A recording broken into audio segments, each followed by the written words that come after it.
If you are fed up with city life and wish for a peaceful rural life, the movie Green Acres will be your motivation. Launched in 1965, Green Acres quickly attracted the attention of audiences because of its new and extremely realistic content. But what's strange is that despite receiving solid ratings during its 6-year run, Green Acres was then suddenly kicked off American commercial television, which led to audience upset. Now it's 52 years since its poignant conclusion. We shall unravel the veiled cause behind the untimely demise of Green Acres. Let's get started.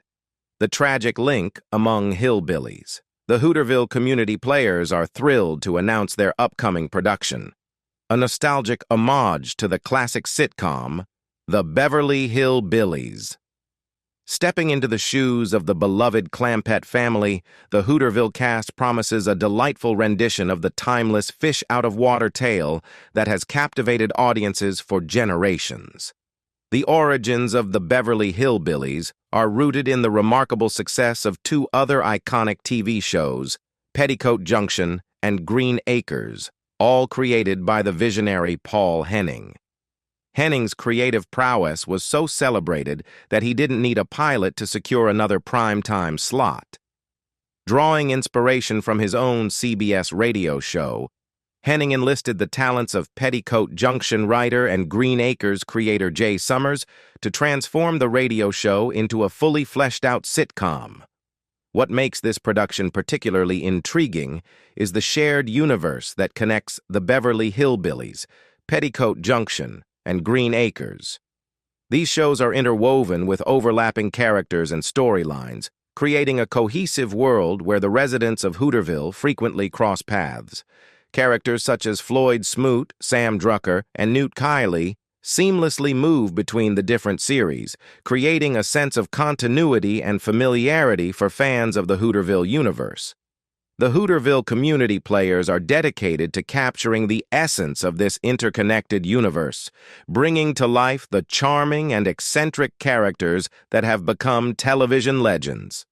As the curtain rises on their rendition of The Beverly Hillbillies, audiences can expect not only a faithful portrayal of the classic sitcom, but also a celebration of the shared storytelling that has made these shows enduring favorites for audiences of all ages. So, gather your family and friends and join the Hooterville community players for an evening of laughter, nostalgia, and a journey back to a simpler time when the Clampetts first struck oil and embarked on their unforgettable journey to Beverly Hills. It's a celebration of television history that promises to leave audiences smiling and reminiscing about the golden age of sitcoms. Why did Green Acres end? The premature end of Green Acres, after only 6 seasons, can be attributed to a significant industry-wide phenomenon in the 1970s known as the Rural Purge. This sweeping initiative was undertaken by CBS, aimed at eliminating rural-themed programs from the network's lineup. The rationale behind this decision was rooted in the network's concern that these shows were contributing to a negative perception of CBS, earning them nicknames like the Hillbilly Network and Country Broadcasting System. In an era where television networks were increasingly conscious of their image, CBS executives sought to rebrand the network as more sophisticated and urban. The rural-themed programs, including beloved shows like Green Acres, Mayberry RFD, and the Beverly Hillbillies, were casualties of this strategic shift. The executives hoped that by replacing these shows with what they considered more intellectual and urban programming, they could attract a younger demographic for increased advertising sales. However, this decision did not sit well with everyone, particularly those directly involved in the affected shows. Eddie Albert, the series lead of Green Acres, was vocal about his dissatisfaction with the Rural Purge. He viewed it as hypocritical to remove shows that still enjoyed popularity among viewers, disappointing millions of fans, solely for the sake of the network's image and the pressures from sponsors to adopt a more urban-focused programming strategy. The clash between the network's pursuit of a new image and the loyalty of viewers to rural-themed shows underscored tension in the television industry. Eddie Albert, along with many others, believed that the decision to cancel shows like Green Acres was driven more by corporate interests and perceptions than by the desires of the audience. The mantra, "Money talks," became evident as the network prioritized the potential revenue from advertising sales over the established fan base and the continued success of beloved programs. Heed the signs. Green Acres stands as a unique gem in the realm of classic television, and behind its enduring charm lie fascinating details about the show's production, the relationships among its cast members, and its lasting impact on popular culture. Unlike many iconic moments in film and TV that emerge from spontaneous ad-libs by actors, Green Acres took a different approach. Every laugh-inducing moment in the show was meticulously crafted by the talented team of writers. Eddie Albert, who portrayed Oliver Douglas, expressed deep admiration for the writers, emphasizing that the brilliance of the scripts left no room for improvisation. The carefully crafted humor and witty dialogues showcased the writers' dedication to delivering a consistently hilarious viewing experience. One unique challenge faced by the production was the casting of Hank Patterson, who played Fred. Patterson, almost completely deaf during filming, presented a distinctive situation. Despite the communication barrier, Fred's character became a fan favorite. To overcome this challenge, a dialogue coach would lie on the floor and tap Patterson's leg when it was time for him to deliver a line. This innovative solution not only ensured seamless communication, but also highlighted the determination of the cast and crew to maintain the integrity of the characters. While the actors adhered faithfully to the script, a genuine connection between Eddie Albert and Eva Gabor, who played Oliver's wife, Lisa, transcended the screen. The two actors developed a strong friendship outside of work, and this authentic camaraderie translated into the on-screen chemistry that audiences loved. Despite their close bond, they did have a light-hearted disagreement about Eva's penchant for feathery fashion. Eddie, an environmentalist, expressed concern about the use of feathers, to which Eva playfully responded, "Don't worry because feathers come from pillows." This anecdote reflects the delightful dynamics both on and off set. The legacy of Green Acres endures not only through its timeless humor, but also in its lasting impact on television history. Premiering in 1965, the show maintained a strong Nielsen rating throughout its run, solidifying its place in the hearts of viewers. Even today, the show continues to air, attesting to its remarkable staying power and the timeless appeal of its quirky characters and humor. The unattainable Hooterville.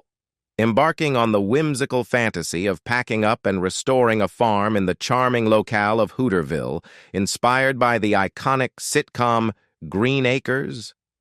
Well, before you dust off your overalls and start dreaming of country living, there are a few mysterious details about the show's setting that add a layer of intrigue to this rural adventure. One of the quirks shared by many sitcoms of the era, including Green Acres, is the deliberate omission of specifying the state in which the story unfolds. This clever narrative choice serves to create a universal feel, allowing viewers to imagine that the quaint town of their favorite sitcom could be just around the corner. However, for those eager to pinpoint Hooterville on a map, there are a few subtle clues scattered throughout the series. One such clue arises when Oliver Douglas, the city slicker protagonist played by Eddie Albert, mentions needing to change planes to reach Chicago. This snippet of information suggests that Hooterville might be situated in a region where air travel to major cities involves a layover. Further geographical breadcrumbs are scattered when Springfield, Illinois, is referenced as being approximately 4 hours away from Hooterville. While this may not provide an exact location, it does hint at the show's proximity to the Midwest. Additionally, keen-eyed fans may recall the mention of vacations to Eldon, Missouri in the series. Although this doesn't explicitly place Hooterville in Missouri, it suggests that the creators may have drawn inspiration from locations in the region. Jay Summers, the creative mind behind Green Acres, once mentioned a farm in Greendale, New York during an interview. While this could be a playful nod to a fictional locale, it adds another layer to the geographical puzzle. Among the stars, Green Acres garnered a diverse fan base that extended well beyond the ordinary viewer, earning admiration from some unexpected quarters, including the highest office in the United States. Post-presidency, President Dwight D. Eisenhower found solace and enjoyment in the idyllic and comedic world of Hooterville. Not only did he tune in to watch the show, but his family also embraced it, going so far as to name their valet's pig Arnold in homage to the famous Swine from the series. In a delightful twist, Arnold, much like his small-screen counterpart, was given the privilege of sitting on fancy chairs, a privilege denied to the Eisenhower children. The charm of Green Acres reached another mastermind of television, Matt Groening, the creator of the iconic animated series The Simpsons. Groening, a connoisseur of TV theme songs, ranked the theme of Green Acres as the third best, placing it behind his own creation and the classic The Jetsons. This acknowledgement from the creative force behind one of the longest-running and beloved animated shows of all time further cements the enduring appeal of Green Acres. But the show's influence and popularity extended even further, reaching high places that served a critical cause. The connection between Green Acres and a significant cause adds another layer to its impact on popular culture.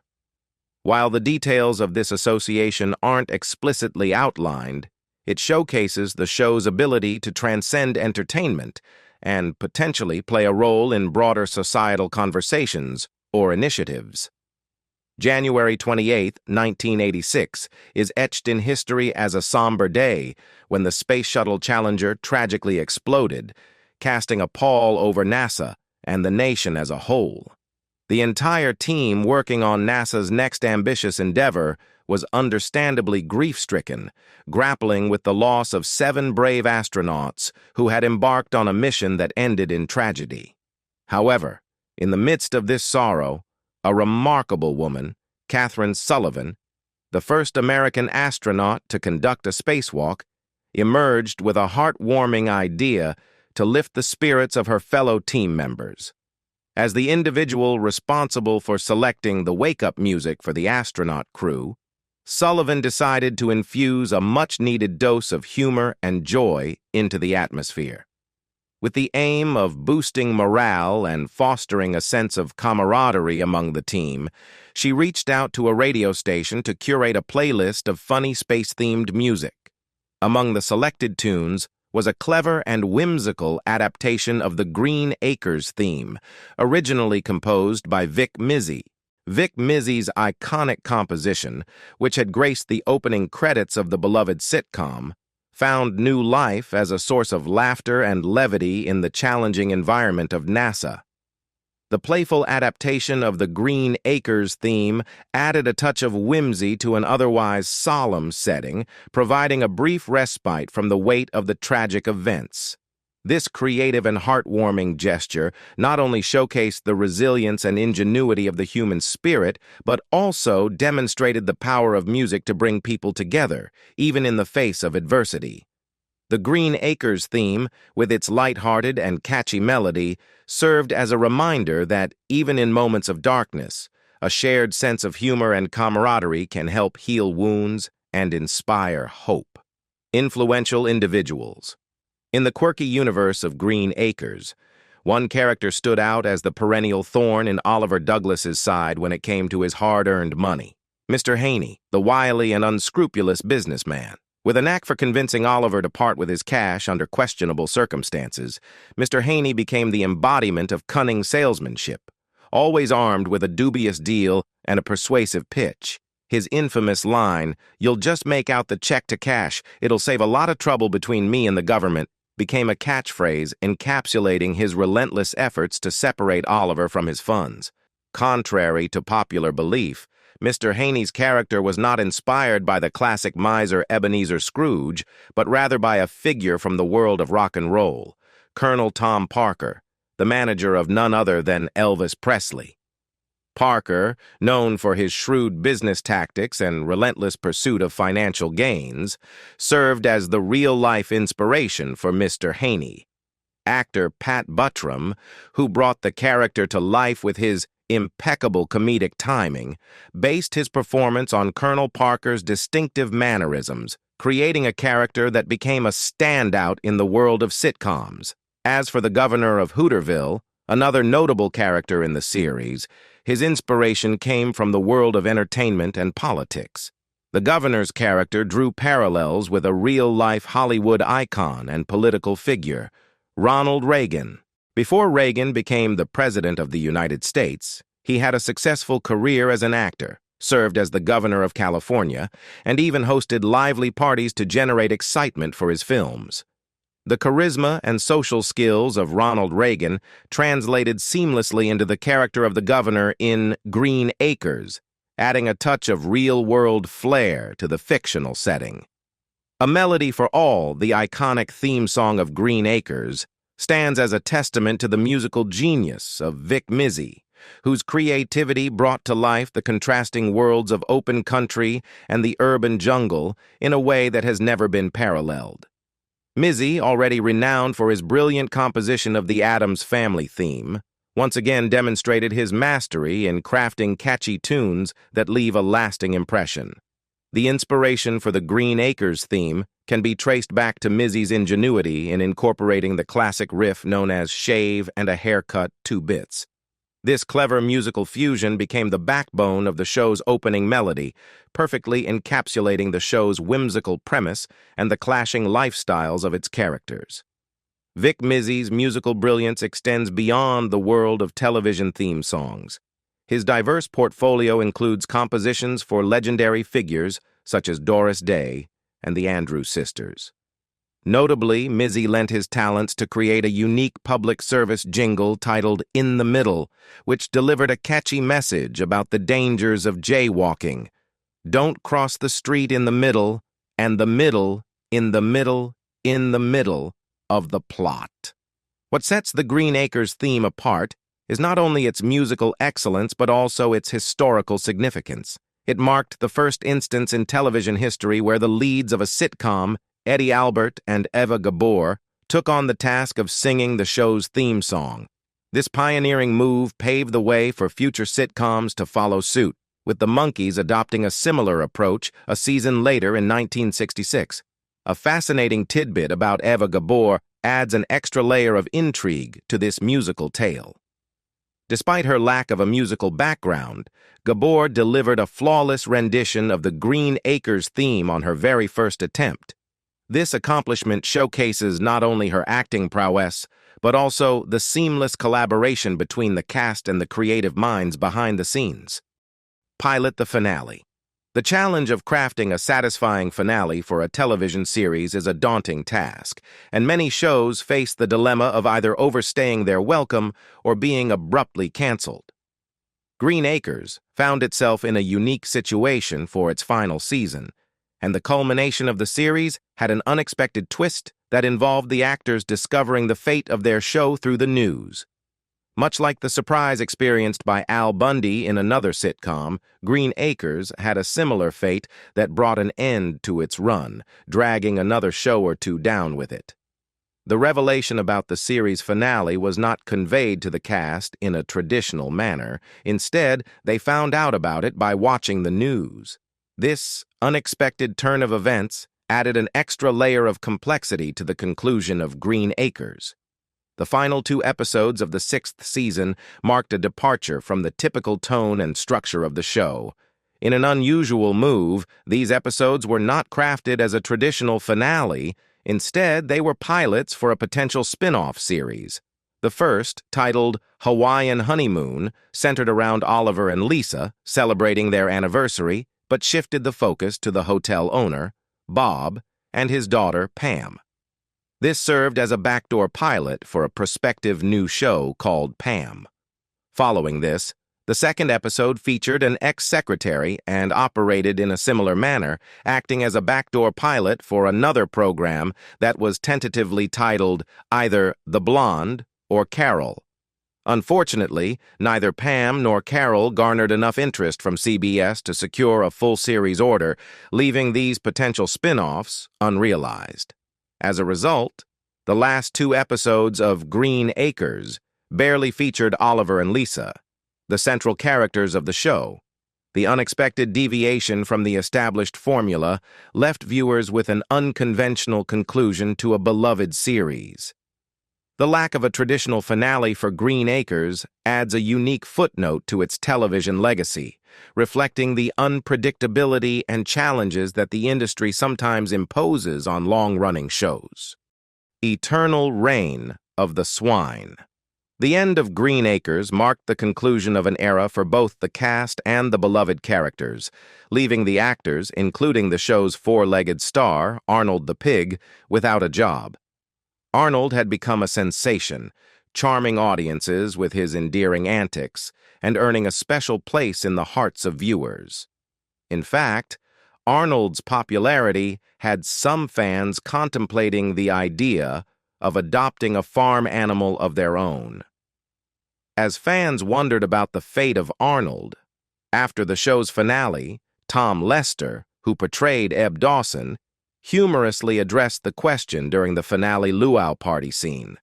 In a playful jest, Lester joked that the cast had eaten Arnold. The notion of consuming the iconic pig quickly stirred imaginations and sparked nightmares among fans who had grown fond of the character. However, the truth behind Arnold's post-Green Acres life was far from the dark humor suggested by Lester's joke. In reality, Arnold was played by multiple pigs, both male and female, all contributing to the character's endearing performances on the show. These porcine actors collectively contributed to Arnold's success and even earned him the prestigious Patsy Award, which celebrates outstanding animal performances in the entertainment industry. The Patsy Award, also known as the Animal Oscar, recognized Arnold's contribution to the show and highlighted the skillful performances delivered by the various pigs that portrayed the character. This accolade was a testament to the talent and versatility of the animal actors involved in bringing Arnold to life on screen. How do you feel about Green Acres ending? Leave us your comments in the section below. We hope you have found this helpful video. Don't forget to leave a like, share, and subscribe to the channel if you like it. Thank you for watching this and see you in the next videos. Goodbye.